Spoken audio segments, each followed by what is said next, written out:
Hello and welcome to the Football Philosophy channel, and this is the ratings show, rating the ratings from the Manchester derby.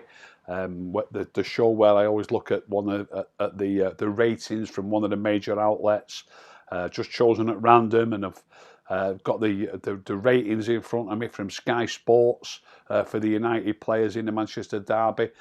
Now that the dust has settled, by the way, on the weekend's football, the 0-0 draw, the bore draw, as it was mentioned in one newspaper. Hopefully, a lot of people have settled down now and realised it wasn't such a bad result after all. It was even the performance. You've got to say not so bad with all the other results as they went. Chelsea losing at Everton, Liverpool drawing at Fulham, Spurs dropping points, Arsenal losing at home to Burnley. By the way, what's happened to Arsenal? So, as I say, the dust has settled.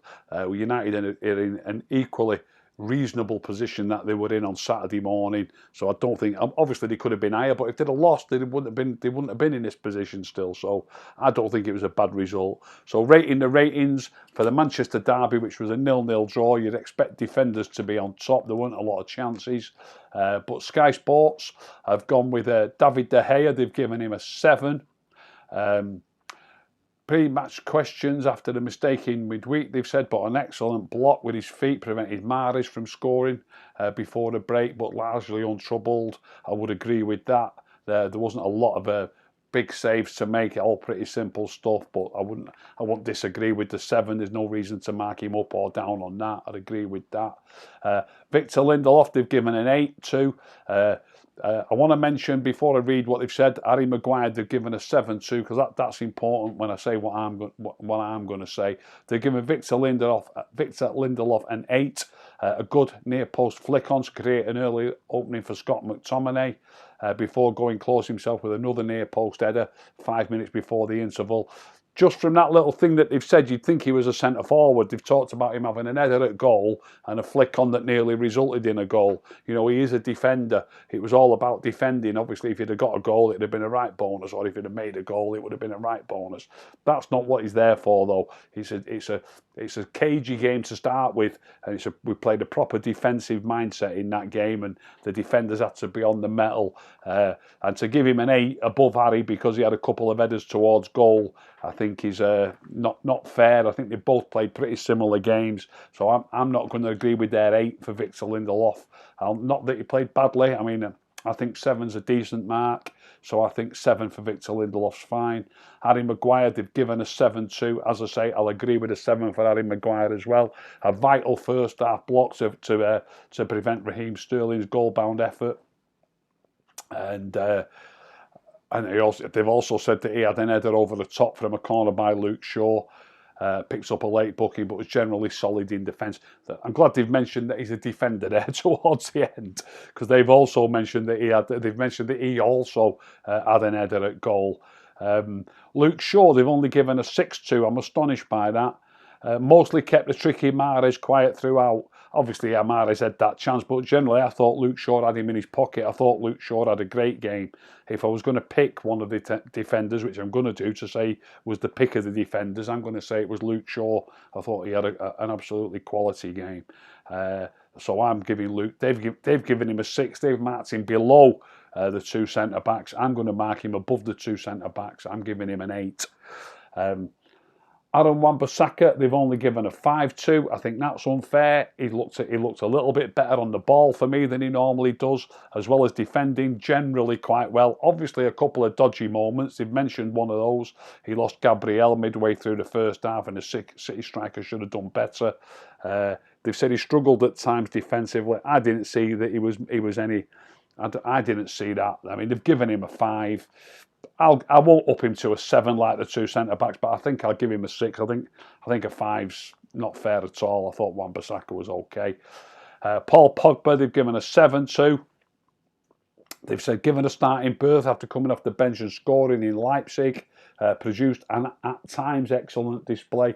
When they put little things like that in, I think at times Aaron Wan-Bissaka was excellent as well. You know what I mean? So, they've got to mention something. I know they've got to write something down there. He was at times excellent, but so were most of the players, including some customary gorgeous long-range passes, almost as if the France midfield player had a point to prove. I don't remember too many long-range passes, and I'm not too over the moon with long-range passes either. I do remember one long-range pass across the field that got cut out, so I'm not 100% convinced by that comment about some gorgeous long-range passes. I do remember one getting cut out, going straight to one of their players, and I'd sooner me players played shorter passes than long passes anyway.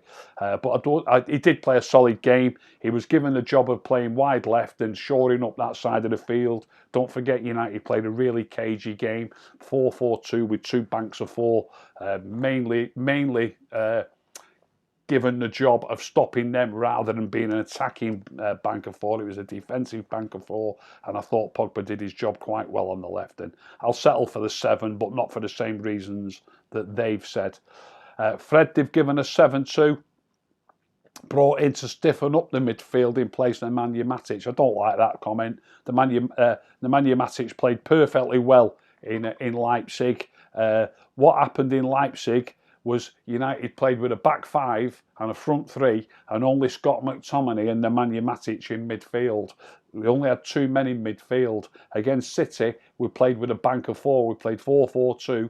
Make no mistake, I'll come to Mason Greenwood later, but Mason Greenwood played wide right of the midfield.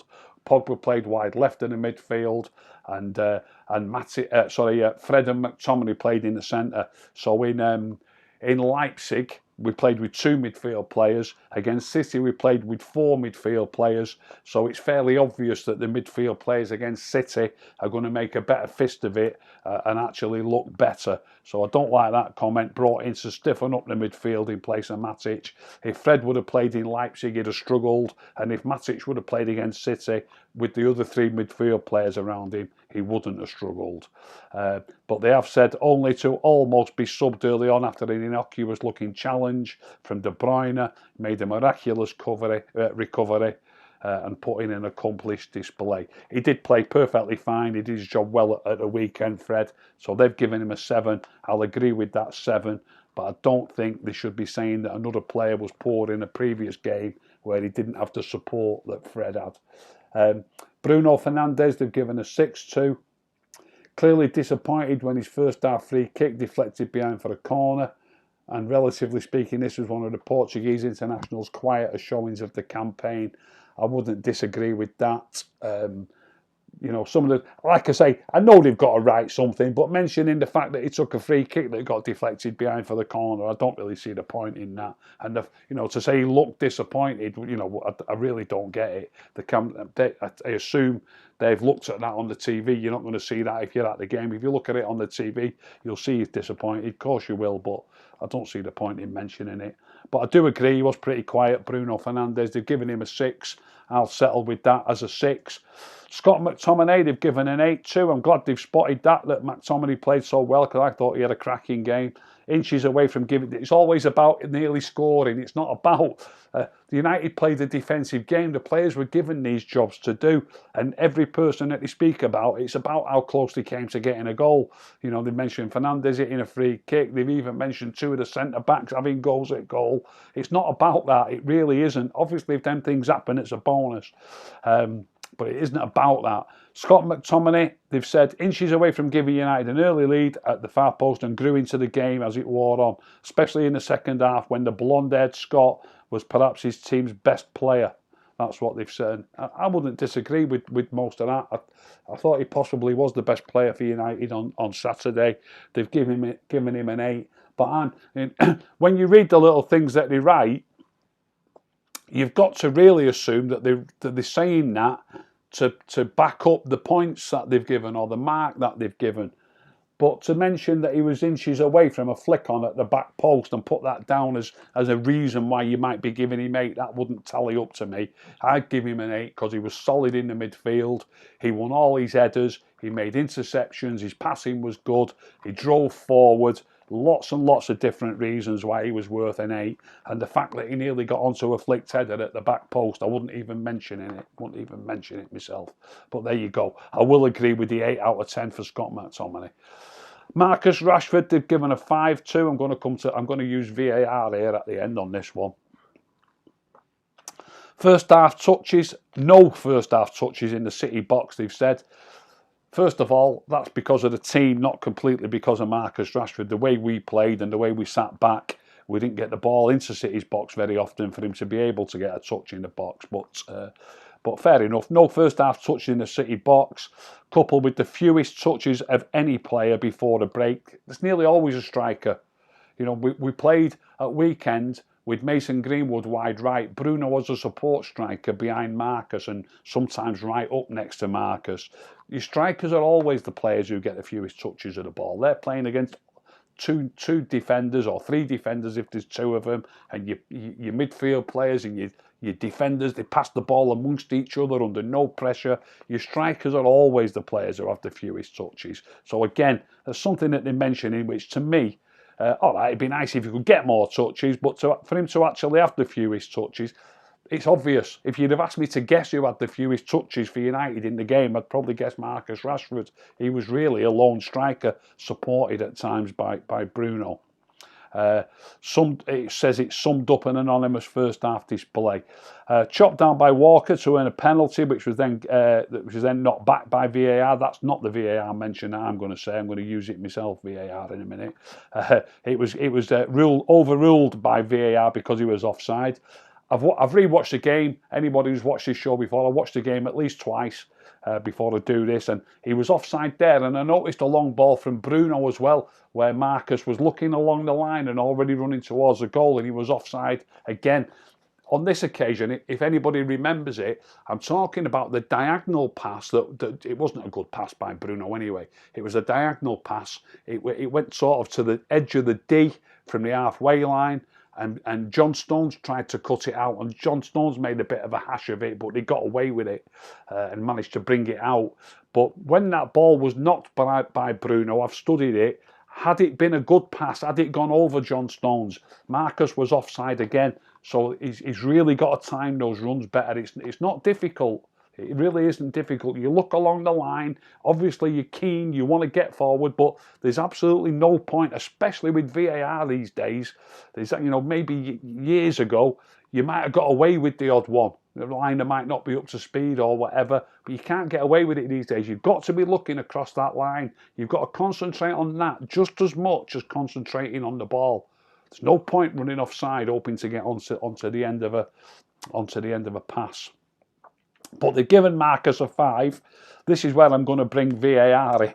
I've not done this before, but I was going to give Marcus a 6. I don't think he had a good game at all. But is it a clear and obvious error to give him a 5? He wasn't in the game a lot at all. I'm going to say it is a clear and obvious error. I think, it's not I don't think he deserves only a 5. It was about working hard the game. It was about being behind the ball. It was about team shape. He did all of those things in the manner that he was asked to do. The fact that he let the side down a few times with his touches or perhaps with a shot. I remember the shot with his left foot that was a shocker, really. He should have done better with it. But I will say he's worth a 6. So I'm overruling that by VAR. I'll give him a 6. Mason Greenwood, they've given a 5-2. This is another one that I think is well out. They've said a quiet first half, apart from the occasional lovely touch and one goal-bound effort that was blocked on the edge of the box. Here we go again. I know these are forwards generally, and again they're talking about them having a chance at goal. It's about how you're playing the game. It's not about being able to have a shot or going close to scoring. And it says before being hooked with a quarter of an hour to go. Even that phrase, being hooked to me is inferring that you've had a bad one. That's, I think, get him off, he's having a bad one. That's being hooked. I think when somebody gets substituted with 15 minutes to go, because there's 15 minutes to go and you've got a top player like Anthony Martial on the subs bench and people are tiring. I don't know why he didn't use more than one sub, by the way. And people are tiring. I don't call that being hooked. To me, that's just freshening the team up rather than, I think it's a negative phrase, being hooked. They mentioned the goal-bound effort. As I say, I've studied that. I've studied the game. They're talking about him having a one goal-bound effort as if it's a positive thing. At least he had a shot. I've studied this. He shouldn't have shot, in my opinion. I'm not having a go at Mason over his whole game, but this is something that he does. He's got thunder in his boots and he can shoot, but there's a stacked defence in front of him. And Luke Shaw, wide to his left, is completely free. He should just give the ball to Luke Shaw. Luke Shaw can stride forward into the box perhaps. Get yourself in the box and you might get an even closer in chance if Luke Shaw puts the ball back across. So I don't think he should be shooting, and they're complimenting him for having a shot. He should have passed it to Luke Shaw and got himself into the box. But to give him a 5, bang out of order. He was given a job to do. He was playing wide right of a bank of 4 midfield players. He was tasked with tracking back, being in position. When you're doing that job, you've not got to give the ball away. You've not got to do stupid things. He did all of this really well. You've got to keep it simple. And for me, Mason Greenwood had, I don't care whether he scored or whether he had a decent shot or not. It's not the be-all and end-all. He was given a job to do, and I thought, like Pogba did on the other side, who got a 7, by the way, I thought Mason Greenwood did his job on the other flank equally well, and they've given him a 5. I'm giving Mason Greenwood a 7. I only mark the substitutes. I've decided, I mentioned it last week, I mark substitutes if they get half a game or more, but not if they get less than that. Anthony Marshall only played 15 minutes and he was the only substitute used. So I'll be putting a poll up on Twitter later, on Rick the Red UK on Twitter. The 4 players that I've chosen myself. We haven't got time to have a vote on who I should choose. It's all too difficult, that. I'd love to do that, let everybody else decide who I should use. But I've decided to use Bruno Fernandes, Scott McTominay, Marcus Rashford and Mason Greenwood. So those 4 players will be on a poll on Rick the Red UK on Twitter. Everyone can vote on who I'm going to choose to be player in focus. And I'll be back tomorrow with the player in focus, mentioning certain clips of the action, and the clips of the action will be on Twitter for people to look at to compare to what I've said about those clips. So Bruno, McTominay, Rashford and Greenwood are the 4 players who will be on the poll later. If you've enjoyed that little show, please tell all your friends. Please subscribe. If you didn't enjoy it, don't tell anyone. Keep stum.